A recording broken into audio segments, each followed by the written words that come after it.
મારે ધંધુકાના પીએ સાહેબને કહેવાનું પીએસઆઈને કે માલધારીના દીકરો ભરવાડ સમાજના દીકરાની હત્યા થઈ એનો ન્યાય જોઈએ ને મારું એટલું કહેવાનું કે માલધારી સમાજ અમારો તમને હાથ જોડે કે અમને આનો ન્યાય આપો, બીજું કઈ અમને નથી જોતું. મિત્રો ધંધુકા, હવે ધંધુકાની અંદર જે ભરવાડભાઈની હત્યા થઈ ગઈ, બરોબર, આ પહેલા પણ તમને ખબર હશે ધંધુકાની અંદર 3-4 મર્ડર પહેલા થઈ ગયા હતા. લગભગ આ ચોથું કે પાંચમું મર્ડર છે ભાઈ, એ ધર્મેશભાઈનું. તમામ ભરવાડભાઈની હત્યા થઈ ગઈ. મિત્રો જ્યારે કિશનભાઈ ભરવાડની હત્યા થઈ હતી ત્યારે પણ તમામ લોકો મેદાને આવ્યા હતા, મુસ્લિમોની દુકાનો સળગાવી મારી હતી. પરંતુ અત્યારે જે ધર્મેશભાઈની હત્યા થઈ તો એમની આજુબાજુના તમામ જેટલા મુસ્લિમ લોકો હતા એમનું કહેવું એવું જ હતું મિત્રો કે ક્યાંક ને ક્યાંક ધર્મેશભાઈ કે જેમની હત્યા થઈ ગઈ એ માણસ બહુ સારા હતા ભાઈ, અને હંમેશા માટે અમારી ઘરે આવતા, અમે એમના ઘરે જતા, અમે ભાઈ હતા. અડધી રાત્રે અમે એમને કામ આવતા, એ અમારે કામ આવતા. અમારા મનમાં કોઈ મુસ્લિમ કે હિન્દુનો ભેદભાવ નહોતો. એની આજુબાજુના લોકો કહી રહ્યા છે.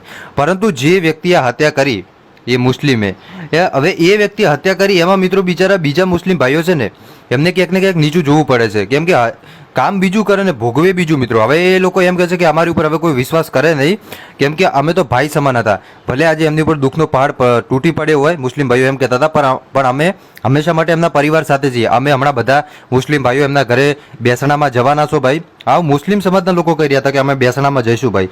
તો તમે વિચારો સાહેબ કે કાંઈક તો સારું એ કામ કરી રહ્યા છે ને ભાઈ, કે બેસણાની અંદર પણ જાય. પરંતુ અહીંયા સવાલ એ ઉત્પન્ન થાય ભાઈ કે આ લોકો પર ભરોસો કેમ ન કરવો, કેમ કે હવે ભાઈ કાંઈ ખબર જ નથી પડતી કે હવે ભરોસો કઈ રીતે કરવો. હવે તમને શું લાગે મારા ભાઈઓ, મને કમેન્ટ કરજો. બાકી આ ભાઈનો તમને વિડીયો બતાવું. સૌથી પહેલા તમે આ વિડીયો જુઓ ને વિડીયો જોયા પછી તમે શું કહીશું એકવાર કમેન્ટ કરીને જરૂર બતાવજો.